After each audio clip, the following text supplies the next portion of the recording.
ನಿಮ್ಮ ಮುಂದೆ ಬರ್ತಾ ಇದ್ದೀವಿ. ಅದಕ್ಕೆ ಒಂದು ಸುಮಧುರವಾದ ಗೀತೆ ಒಂದು ಸಾಕ್ಷಿಯಾಗಿತ್ತು. ಹಾಗಾಗಿ ಅದ್ರ ಮುಂದೆ ಅದನ್ನು ಫಸ್ಟ್ ಬಿಟ್ಟು ಆಮೇಲೆ ನಾವು ಗೋವಿಂದರಾಜ್ ಸರ್ ಅದನ್ನೇ ಅಂದರು, ಬಹಳ ದಿವಸ ಆಯ್ತು ಪ್ರೆಸ್ ಮೀಟ್ ಮಾಡಿ, ಈ ಹಾಡು ಲಾಂಚಲ್ಲಿ ಒಂದು ಪ್ರೆಸ್ ಮೀಟ್ ಮಾಡೋಣ ಕಣಯ್ಯ ಅಂದರು. ಖಂಡಿತ ಮಾಡೋಣ ಸರ್, ಎಲ್ಲರನ್ನೂ ಒಂದು ಸತಿ ಈ ಹಾಡು ತೋರಿಸಿ ಮತ್ತೆ ಒಂದು ರೆಟ್ರೋ ಕಾಲಕ್ಕೆ ಕರ್ಕೊಂಡು ಹೋಗಬೇಕು ಅನ್ನೋದು ಉದ್ದೇಶ ಆಗಿತ್ತು ಅನ್ನೋದನ್ನ ಅವ್ರಿಗೆ ಅರ್ಥ ಮಾಡಿಸಿ ದೆನ್ ಪ್ರಮೋಷನ್ನ ಶುರು ಮಾಡೋಣ ಅಂತ ಅನಿಸಿತ್ತು. ಹಾಡೇ ನಿಂಗೆ ಅನ್ನಿಸ್ತು, ಇಷ್ಟ ಆಯ್ತಾ?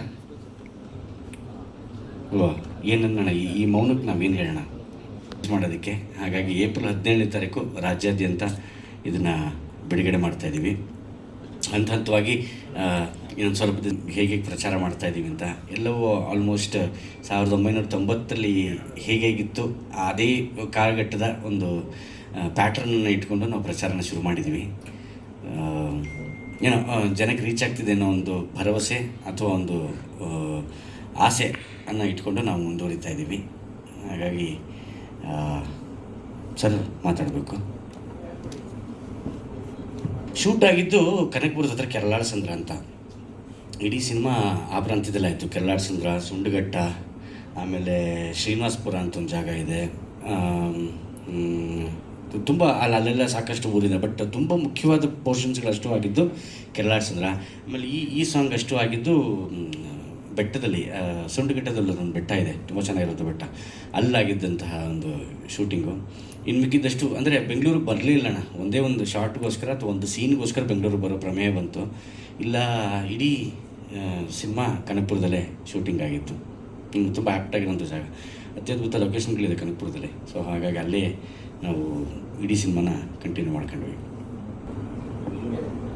ಸರ್, ಮೊದಲನೇದಾಗಿ ಸಮಸ್ತ ಏನಂತಾರೆ ಕನ್ನಡದ ಮನಸ್ಸುಗಳಾದಂತಹ ಮಾಧ್ಯಮ ಮಿತ್ರರಿಗೆ ಎಲ್ರಿಗೂ ಅನಂತ ಧನ್ಯವಾದಗಳನ್ನು ಅರ್ಪಿಸೋದಕ್ಕೆ ಖುಷಿ ಪಡ್ತೀನಿ. ಯಾಕಂತಂದರೆ ಎಲ್ಲರ ಕಾಲೆಳೆಯುತ್ತೆ ಕಾಲ ಚಿತ್ರದ ಬಹುದಿನಗಳ ನಂತರ ನಮಗೋಸ್ಕರ ಸಮಯ ಮಾಡ್ಕೊಂಡು ಬಂದಿದ್ದಕ್ಕೆ ಧನ್ಯವಾದಗಳು.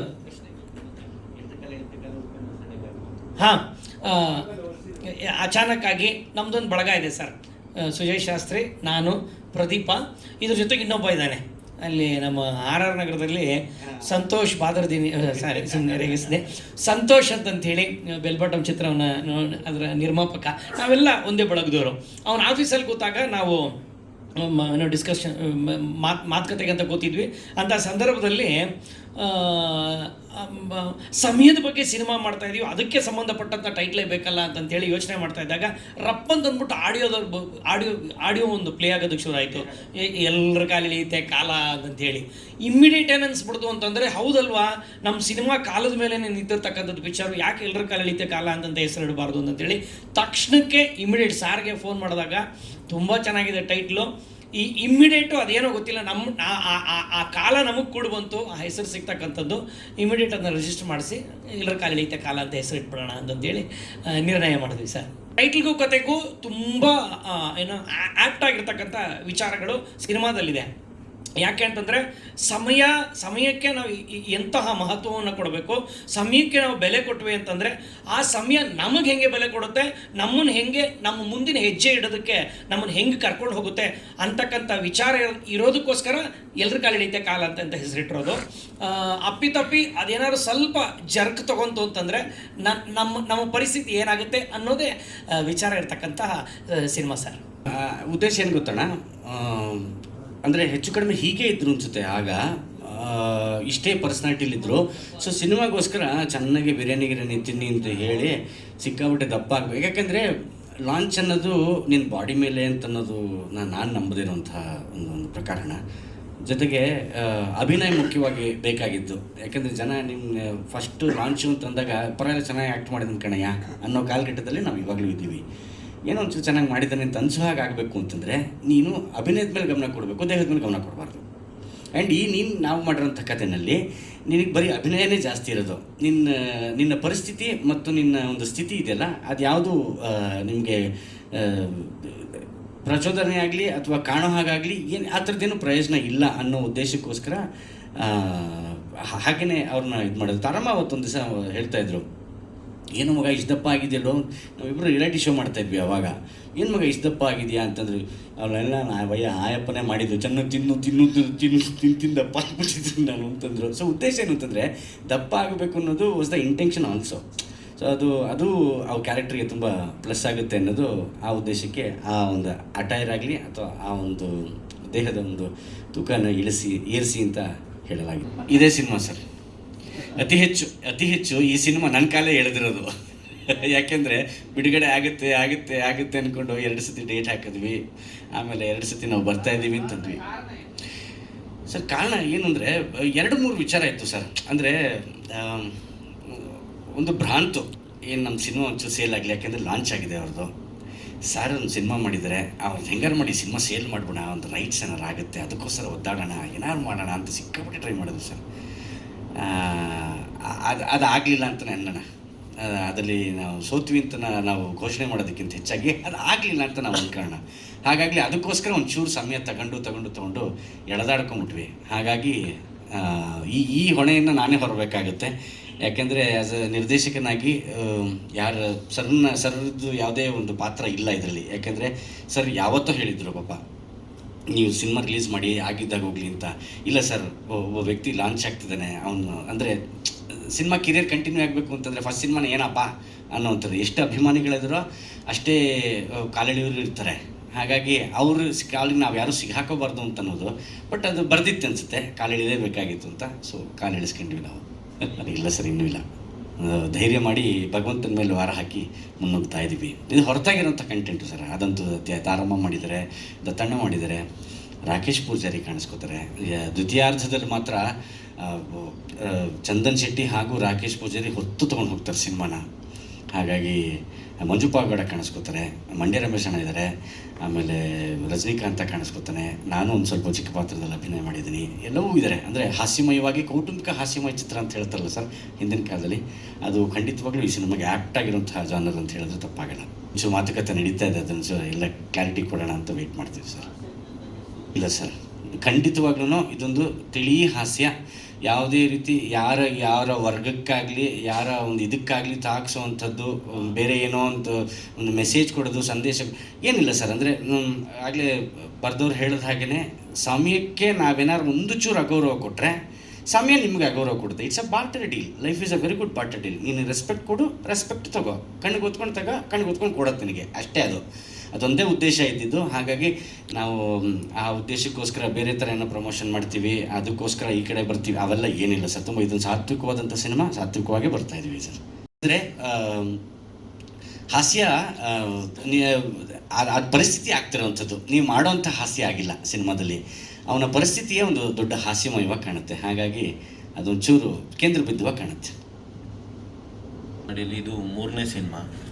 ಸೊ ಈ ಸಿನಿಮಾ ಸ್ಟಾರ್ಟ್ ಆಗಿದ್ದು ಬೇಗನೆ ಸ್ಟಾರ್ಟ್ ಆಯಿತು. ರಿಲೀಸ್ ಸ್ವಲ್ಪ ನಿಧಾನ ಆಗ್ತಿದೆ ಬಿಕಾಸ್ ಆಫ್ ಎಲ್ಲರೂ ಕಾಲು ಎಳಿತೆ ಕಾಲ. ಸೊ ನಮ್ಮ ಕಾಲನೂ ಹಂಗೆ ಸ್ವಲ್ಪ ಎಳೆದಿತ್ತಷ್ಟೆ. ಸೊ ಅವ್ರು ಹೇಳ್ದಂಗೆ ಕೆಲವೊಂದು ರೀಸನ್ಸಿಂದ. ಸೊ ಈ ಸಿನಿಮಾ ಬಗ್ಗೆ ಮಾತಾಡಬೇಕು ಅಂದರೆ ತುಂಬ ಕಾಮಿಡಿ ಓರಿಯೆಂಟೆಡ್ ಮೂವಿ. ಫ್ಯಾಮಿಲಿ ಇಡೀ ಕುಟುಂಬ ಕೂತ್ಕೊಂಡು ಸಿನಿಮಾನ ಖುಷಿಯಾಗಿ ಎಂಜಾಯ್ ಮಾಡ್ಕೊಂಡು ನೋಡ್ಬೋದು. ಸೊ ಸಾಂಗಲ್ಲಿ ಯಾವುದೇ ರೀತಿ ಕಾಂಪ್ರಮೈಸ್ ಆಗಿಲ್ಲ, ಮೇಕಿಂಗಲ್ಲಿ ಕಾಂಪ್ರಮೈಸ್ ಆಗಿಲ್ಲ. ಸೊ ಇವ್ರದ್ದು ಅದ್ಭುತವಾದಂಥ ಡೈರೆಕ್ಷನ್ ಇದೆ, ಇವ್ರದ್ದು ಅದ್ಭುತವಾದಂಥ ಕತೆ ಸಾಹಿತ್ಯ ಇದೆ. ಇವರು ಚಂದನ್ ಶೆಟ್ಟಿ ಅವ್ರನ್ನ ಜನ ಥಿಯೇಟ್ರಲ್ಲಿ ನೋಡಿದಾಗ ಇವರೇನ ಚಂದನ್ ಶೆಟ್ಟಿ ಅಂತ ಕನ್ಫ್ಯೂಷನ್ ಆಗ್ತಾರೆ. ಆ ರೀತಿ ಅದ್ಭುತವಾಗಿ ನಟನೆ ಮಾಡಿದ್ದಾರೆ. ಹಾಗೆ ಮ್ಯೂಸಿಕ್ ಬಗ್ಗೆ ಬಂದರೆ ಮ್ಯೂಸಿಕ್ ಡೈರೆಕ್ಟರ್ಸು ಸುಮ್ಮನೆ 1990ಗೆ ಕರ್ಕೊಂಡು ಹೋಗ್ತಾರೆ. ಥಿಯೇಟ್ರಲ್ಲಿ ಕೂತ್ಕೊಂಡ ಜನನ ನಾವು ಈಗ 2026 ಇದ್ದೀವ, ಅಲ್ಲ 1990 ಇದ್ದೀವ ಅನ್ನೋ ಆ ಮ್ಯೂಸಿಕ್ಕು ಕೇಳ್ತಿದ್ರೆ ಆವಾಗ ಅನಿಸುತ್ತೆ ಅವ್ರಿಗೇನೆ. ಹಾಗಾಗಿ ಹೀರೋಯಿನ್ ಕೂಡ ತುಂಬ ಚೆನ್ನಾಗಿ ಪಾತ್ರ ಮಾಡಿದ್ದಾರೆ. ಆಗಿನ ಹೀರೋಯಿನ್ ಹೇಗೆ ಪಾತ್ರ ಮಾಡ್ತಿದ್ರು ಅದೇ ರೀತಿ ಅವರು ತುಂಬ ಚೆನ್ನಾಗಿ ಪರ್ಫಾರ್ಮೆನ್ಸ್ ಮಾಡಿದ್ದಾರೆ. ಸೊ ಎಲ್ಲ ಕೂಡ ಬಂದು ತುಂಬ ಚೆನ್ನಾಗಿ ಅದ್ಭುತವಾಗಿ ಬಂದು ಈಗ ನಾವು ಏಪ್ರಿಲ್ 17 ಬಿಡುಗಡೆ ಮಾಡೋಣ ಅಂತ ಎಲ್ಲರೂ ಡಿಸೈಡ್ ಮಾಡಿ ಈಗ ಸಿನಿಮಾನ ಬಿಡುಗಡೆ ಮಾಡ್ತಿದ್ದೀವಿ. ಸೊ ಎಲ್ಲರೂ ನಿಮ್ಗಳ ಹತ್ರ ಕೇಳ್ಕೊಳ್ಳೋದು ಇಷ್ಟೇ, ನಮ್ಮ ಸಿನಿಮಾನ ತುಂಬ ಚೆನ್ನಾಗಿ ರೀಚ್ ಮಾಡಿ ಕರ್ನಾಟಕದಾದ್ಯಂತ. ಸೊ ಕನ್ನಡ ಜನತೆ ಕೇಳ್ಕೊಳ್ಳೋದು ಇಷ್ಟೇ, ಥಿಯೇಟ್ರಲ್ಲೇ ಬಂದು ಸಿನಿಮಾ ನೋಡಿ. ಸೊ ಸಿನಿಮಾ ಗೆದ್ರೆ ನಾವು ಇನ್ನೊಂದಷ್ಟು ಸಿನಿಮಾನ ಮಾಡೋ ಉತ್ಸಾಹ ಬರುತ್ತೆ. ಸೊ ಹಾಗಾಗಿ ಎಲ್ರಿಗೂ ನಮಸ್ಕಾರ. ಡಿಸ್ಟ್ರಿಬ್ಯೂಟರ್ಗೆ ಈಗ ಒಂದು ಇಬ್ಬರ ಹತ್ರ ಮಾತಾಡ್ತಾ ಇದ್ದೀವಿ. ಈಗ ನಮ್ಮವರೇ ಒಬ್ಬರು ಇದ್ದಾರೆ. ಸೊ ಅವ್ರ ಹತ್ರನೂ ಮಾತಾಡ್ತಿದ್ವಿ, ಇನ್ನೊಬ್ಬರ ಹತ್ರ ಮಾತಾಡ್ತಾ ಇದ್ದೀವಿ. ಅದಿನ್ನೂ ಒಂದು 2 ದಿವಸದಲ್ಲಿ ಫೈನಲ್ ಆಗುತ್ತೆ ಸರ್. ಒಂದೇದಲ್ಲಿ ಕರ್ನಾಟಕ ಫುಲ್ ರಿಲೀಸ್ ಮಾಡ್ತೀವಿ. ಒಂದೇ ಲ್ಯಾಂಗ್ವೇಜ್ ಸರ್, ಕನ್ನಡ ಒಂದೇ ಲ್ಯಾಂಗ್ವೇಜ್. ನಮಸ್ಕಾರ. ನನ್ನ ಪ್ರೀತಿಯ ಎಲ್ಲ ಮಾಧ್ಯಮ ಮಿತ್ರರಿಗೆ ನಿಮ್ಮ ಚಂದನ್ ಶೆಟ್ಟಿ ಮಾಡುವ ನಮಸ್ಕಾರಗಳು. ಎಲ್ಲರ ಕಾಲಿಳಿತ ಕಾಲ. ನಾನು ನನ್ನ ಸಿನಿಮಾ ಕರಿಯರ್ ಸ್ಟಾರ್ಟ್ ಮಾಡಬೇಕು ಅಂದರೆ ಒಬ್ಬ ನಟನಾಗಿ ಎಲ್ಲರಿಗೂ ಇಂಟ್ರಡ್ಯೂಸ್ ಆಗಬೇಕು ಅಂತ ಅಂದ್ಕೊಂಡು ಸೆಲೆಕ್ಟ್ ಮಾಡಿದಂಥ ಮೊದಲನೇ ಕತೆ ಎಲ್ಲರ ಕಾಲಿಳಿತ ಕಾಲ. ಸುಜಯ್ ಶಾಸ್ತ್ರಿ ಅವರು ಅದರ ಹಿಂದೆ ಗುಬ್ಬಿ ಮೇಲೆ ಬ್ರಹ್ಮಾಸ್ತ್ರ ಅಂತ ಒಂದು ಸಿನಿಮಾ ಮಾಡಿದರು ರಾಜ್ ಬಿ ಶೆಟ್ಟಿ ಅವ್ರ ಜೊತೆ. ಸೊ ಆ ಸಿನಿಮಾ ನೋಡಿ I was very much impressed. ನಮ್ಮ ಸುಜಯ್ ಶಾಸ್ತ್ರಿ ಅವರ ಒಂದು ಡೈರೆಕ್ಷನ್ ನನಗೆ ಇಷ್ಟ ಆಗಿತ್ತು. ಅಂದರೆ ಅವರ ಕಾಮಿಡಿ ಟೈಮಿಂಗ್ ಆಗಿರ್ಬೋದು, ಅವ್ರ ಕತೆ ಹೇಳೋ ರೀತಿ ಆಗಿರ್ಬೋದು ತುಂಬ ನನಗೆ ಇಷ್ಟ ಆಗಿತ್ತು. ಸೊ ಅದಾದಮೇಲೆ ಈ ಕತೆನ ಕೇಳಿದೆ ನಾನು. ಒಂದು ರಿಯಾಲಿಟಿ ಶೋಲಿ ನಾವು ಸುಜಯ್ ಅವರಿಬ್ಬರು ಒಟ್ಟಿಗೆ ಕೆಲಸ ಮಾಡ್ತಿರ್ಬೇಕಾದ್ರೆ ನನಗೆ ಈ ಕತೆ ಹೇಳಿದ್ರು.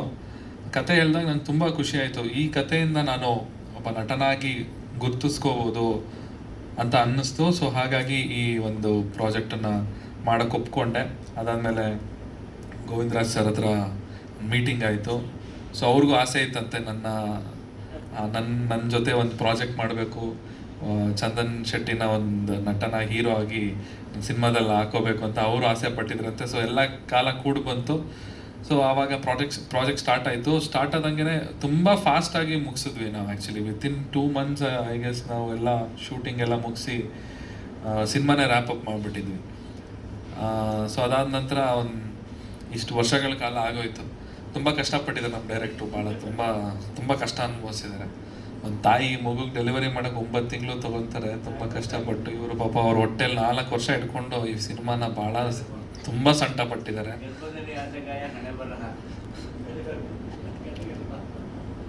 ಸೊ ಅವ್ರಿಗೆ ದೇವರು ಈ ಏಪ್ರಿಲ್ 17ನೇ ತಾರೀಕು ಡೆಲಿವರಿ ಡೇಟ್ ಕೊಟ್ಟವ್ರು.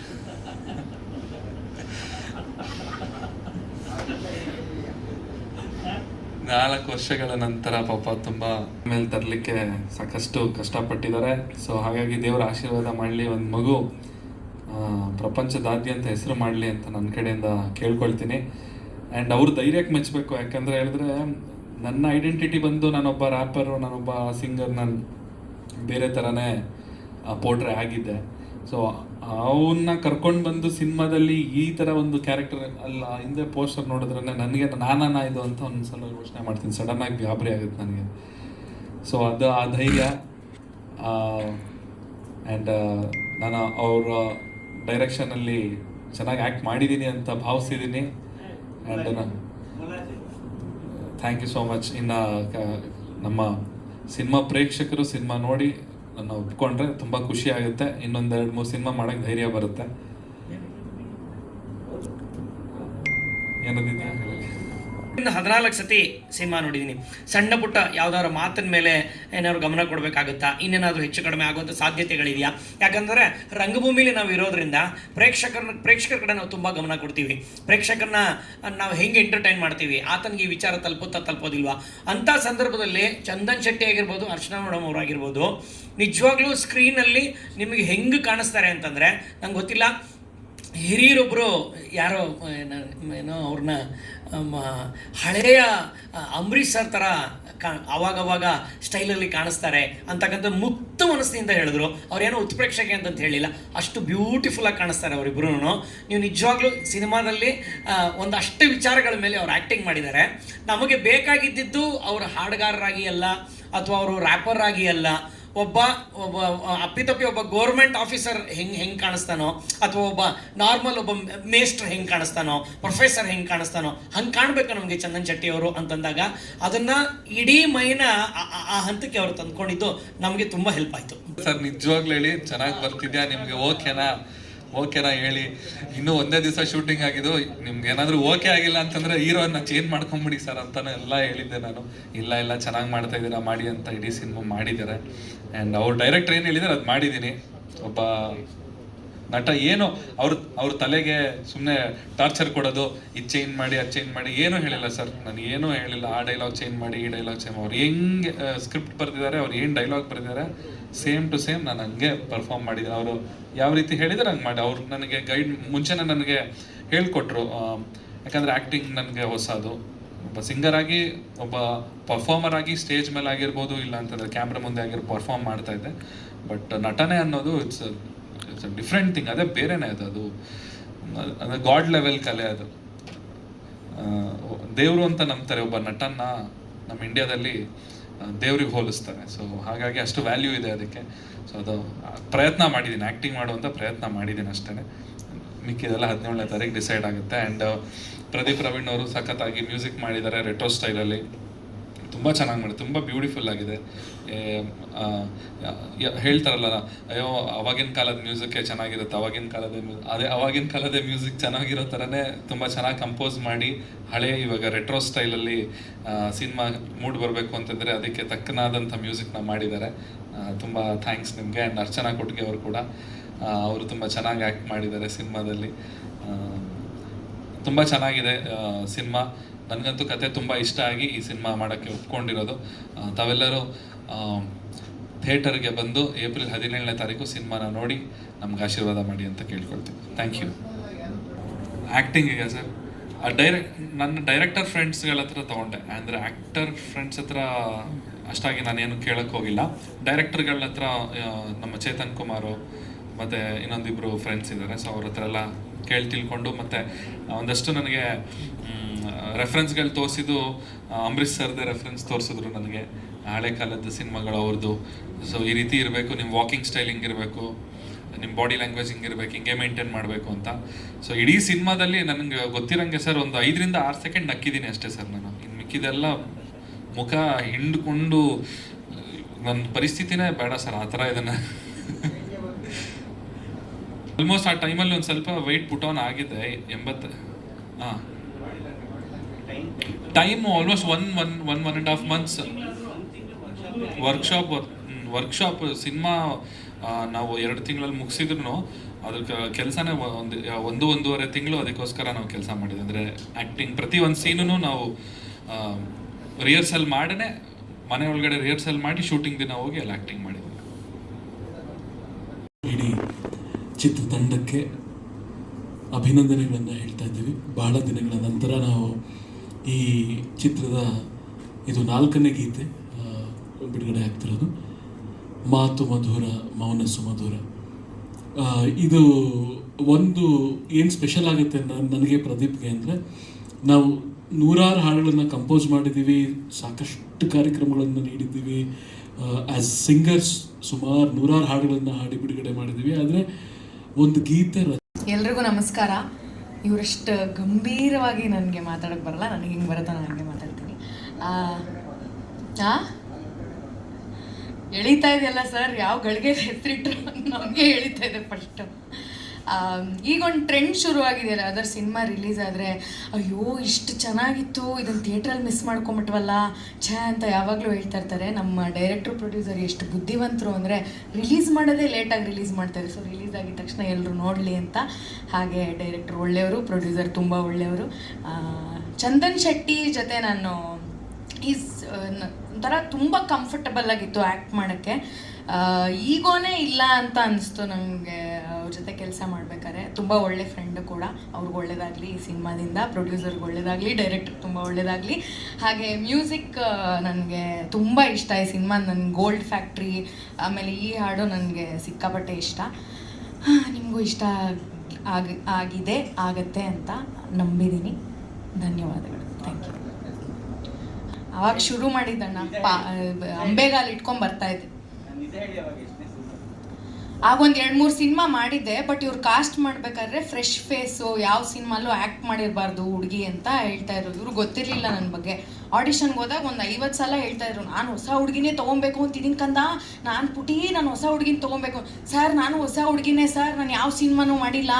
ಯಾಕಂದರೆ ತುಂಬ ಚೆನ್ನಾಗಿತ್ತು ಕತೆ, ನನ್ನ ಪಾತ್ರನೂ ನನಗೆ ತುಂಬ ಇಷ್ಟ ಆಗಿತ್ತು. ನನ್ನ ರಿಯಲ್ ಲೈಫಲ್ಲಿ ನಾನು ಹೇಗಿದ್ದೀನಿ ತುಂಬ ಕ್ಲೋಸ್ ಇದೆ ನಟನೆ ಮಾಡಿರೋ ಪಾತ್ರ.